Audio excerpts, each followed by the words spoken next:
Thursday, we hit the road, like so many other people. We go down to Modesto to have Thanksgiving dinner with my cousin and his family and my uncle and aunt who live on the same property there. And about halfway to our destination in Livermore, we pulled off the highway to take a little break, get some gas, attend to some other necessities. And when we got ready to leave the gas station, the GPS software on my phone had recalculated the time that it would take to get to our destination, compared different routes, and decided that rather than getting back on the superhighway and joining all those lanes of traffic heading up over the Altamont Pass, that we should take a left turn out of the gas station and go down about, maybe a mile or so, and then take another left turn and start heading out of town through the ranch lands and up over this narrow little winding 2-lane at best road. And so we went over the Diablo Range, not over the Altamont Pass, but over Patterson Pass, which I'd never done before. It all worked out. We got to my cousin's house right on schedule. And that's kind of like what this last Sunday after Pentecost is about. It's about getting off the highway for a minute and thinking again about where it is we're going. And asking ourselves, are we getting there by the best route? Or maybe there's some other way. Some place, some way to get there that not so many folks are traveling on. It involves going up through the hills on a narrow path.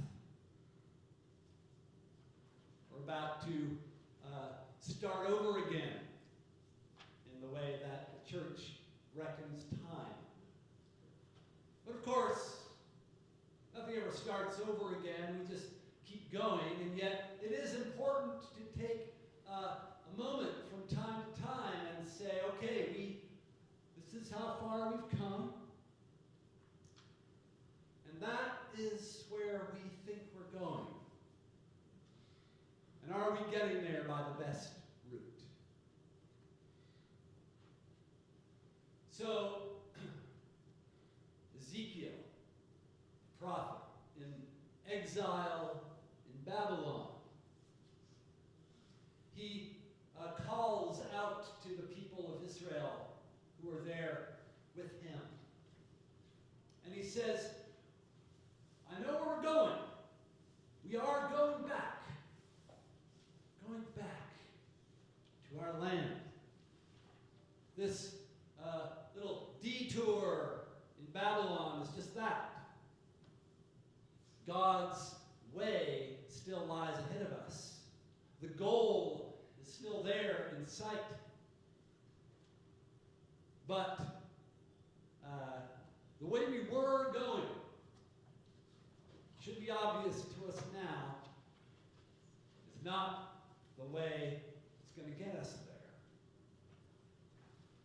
So he imagines that God will come and take the people back and do the things that the people who held power in Israel before the Babylonians came and took Judah away in captivity to Babylon. Before the Assyrians came conquered the northern kingdom and took those people away in exile. That the people who were supposed to be caring for everybody else, the shepherds of Israel, hadn't done the things they were supposed to do. They hadn't sought out the lost. They hadn't bound up the wounded. They hadn't attended to the needs of the needy, but had served their own needs. So God will come. And God will do those things that the shepherds of Israel should have. And will settle them back on their land. In Ezekiel's vision of that resettling, it's a pastoral vision. Unlike Isaiah, writing in similar circumstances, he's not really focused on the temple. He will talk in later chapters about the restoration of the temple, but it's kind of an idealized temple that Ezekiel talks about, kind of a symbolic temple. But right now, he wants to talk about the people of Israel as a flock of sheep. Just everybody the same, all members of the same flock. And God will reconnect them to their land, to their pastures, to the mountains of Israel, to the water courses that flow down from the mountains. It's a pastoral vision of simplicity and equality and humility, and one could even say ecological harmony. We're going to go back, but we're not going to pick up where we left off. We're going to go back by a different route. And yes, we'll have a son of David to rule over the people, but he'll just be kind of the first among equals. God's viceroy, if you will. It is God himself who will be Israel's shepherd. So Jesus is kind of working with this same imagery in this final teaching that he gives in the Gospel of Matthew, where he also puts out again the vision, where it is we want to get to. And just as Ezekiel says that God will feed the people with justice, where we want to get to, says Jesus, is God's judgment. Not a popular topic nowadays. People don't really want to think about or hear about a God who judges.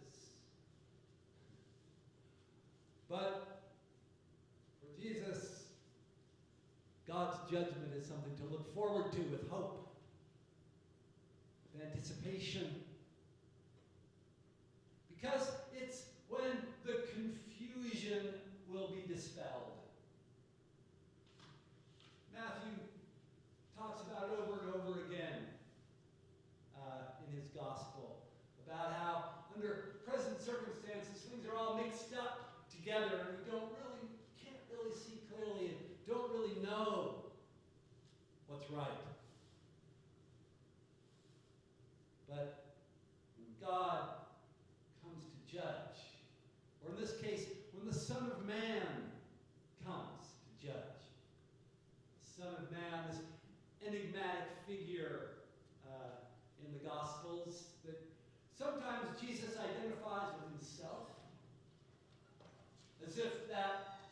judgment is already present among us, as if his own teaching is the standard by which our confusion can be dispelled, as it were, ahead of time, so that we can really see clearly where it is we're going even now.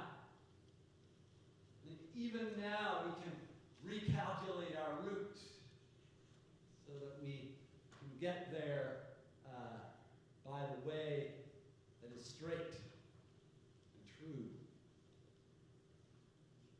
Anyway, this Son of Man will come and will clear away all the confusion created by,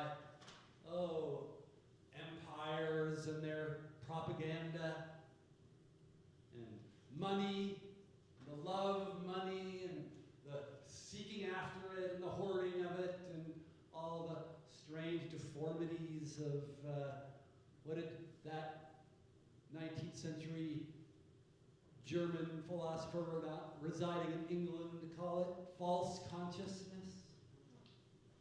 It's all going to get cleared away, and we'll understand where we really are, what it is we're really shooting for. God's judgment, which is the same as God's justice, which is the same as God's love, which is the same as God's grace and God's truth and God's mercy. So how will we know? How will we know that we're on the beam, that we're headed in the right direction by the straightest path? Well, not unlike Ezekiel, Jesus starts with a vision that is pretty down to earth, pretty basic. And he's oriented less around the land, the restoration, the relationship between the people and the land, as the kind of the ground where we meet God.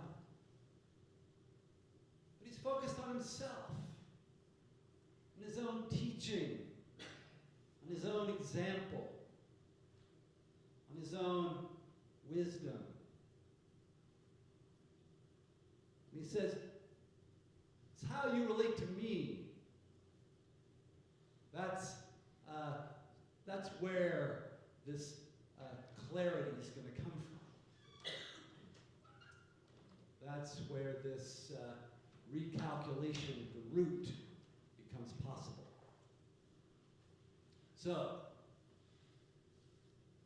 how do you relate to me? As the one who will bring that judgment that is justice. Well, if you fail to recognize me in that person over there who's in need, and if you judge that person's need as beneath your concern, it's not worthy of your time, your effort to do anything about it. That hungry person over there, their hunger is not your concern. That naked person, their nakedness is nothing you have to do anything about. That stranger over there doesn't need welcoming as far as you're concerned. Well, then you really don't know who I am. You really don't understand what I've been trying to teach you.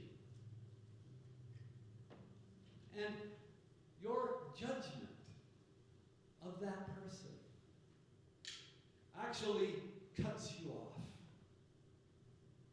from God. It traps you in your own confused thinking about what matters to God. It sets you on a road that won't get you where you want to go.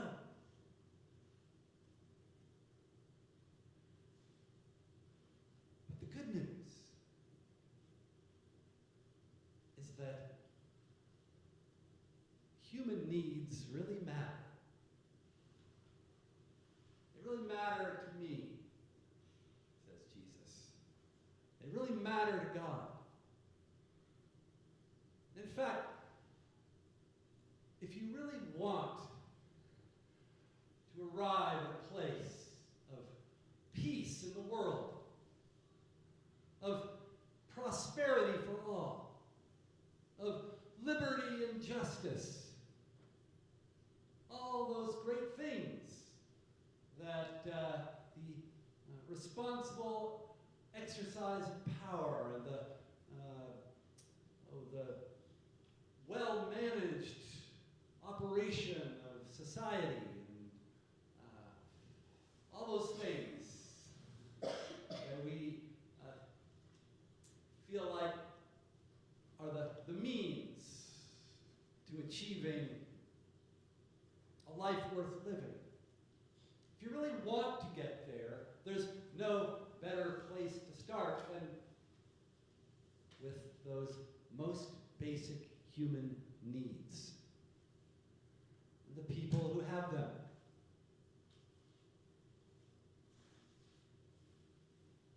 That's how you clear away the confusion. That's how you recalculate the route to get to the goal.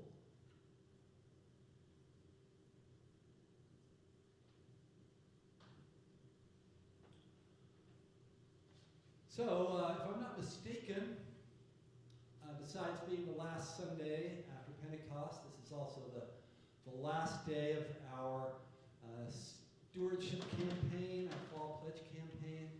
And see a basket there with pledges in it. So thank you all, everyone who filled out a pledge and put it in the basket, and we'll be bringing those up and blessing those. Because, you know, the church has its needs, and we all have a need to give to it. It's one way we stay connected with that goal and the route we're going to take to get there.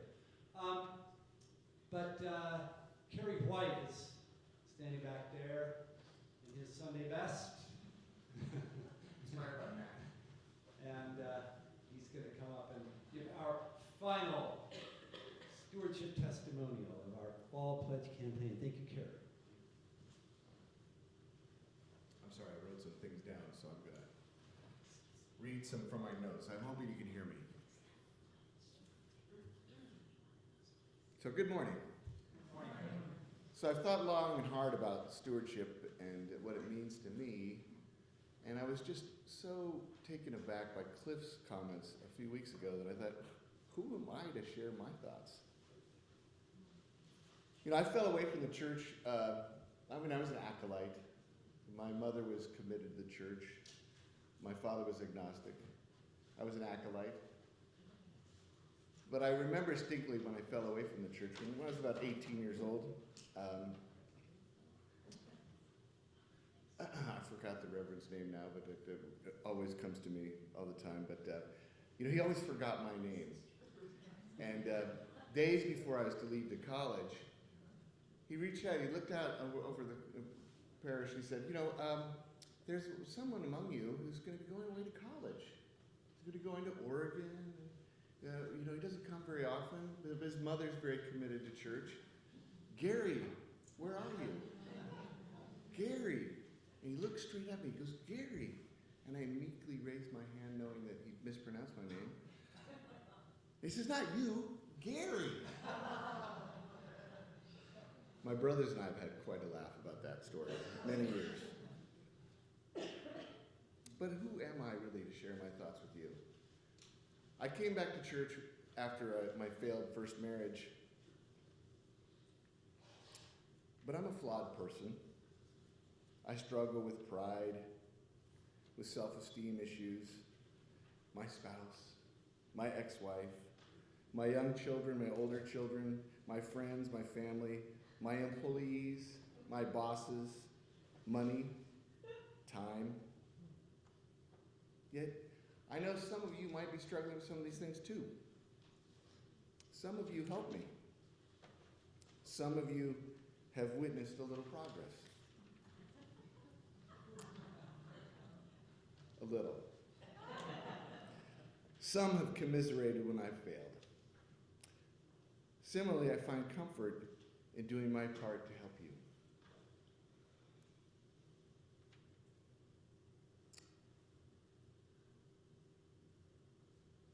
There have been many things at St. John's, being a small church, we benefit from knowing one another and how much we can impact one another as well.